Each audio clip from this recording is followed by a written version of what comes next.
In today's video, I'm going to teach you how to connect Squarespace Commerce to Mailchimp.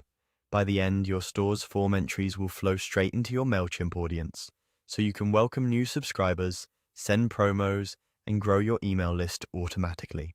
First, sign into your Squarespace account and open the website you want to connect. Head to the page where your sign-up or contact form lives. This could be a newsletter block on your homepage, a form on a product page, or anywhere you collect customer details for marketing. Enter the site editor by clicking Edit. This puts your page into editing mode so you can adjust blocks and settings. Next, click directly on the form you want to connect. Make sure you've selected the exact form visitors will use to subscribe or share their email address. If you have multiple forms, it helps to name them clearly so you always know which one you're updating. With the form selected, open its settings by clicking Edit on the form block. This opens the form's configuration panel, where you manage fields, design, and where submissions are sent. In the form settings, go to the storage section.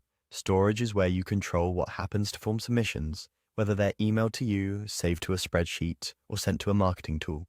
Choose Additional Storage. This is the area for third-party connections that extend your form beyond the basic options. From the list of available services, select Mailchimp.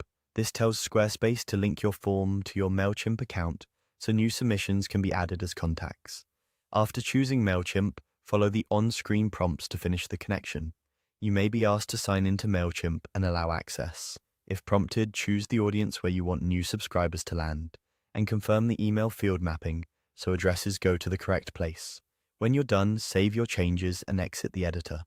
A couple of quick tips to ensure everything works smoothly. Make sure your form includes a required email field, since Mailchimp needs a valid email to create a contact. If you use a consent checkbox, label it clearly to meet marketing permission requirements. After connecting, submit a test entry on your live site and check Mailchimp to confirm the contact appears in the right audience. If you don't see Mailchimp as an option, ensure you're editing a form block and that your plan supports external integrations. That's it. Your Squarespace form is now connected to Mailchimp, helping your commerce site turn visitors into subscribers automatically.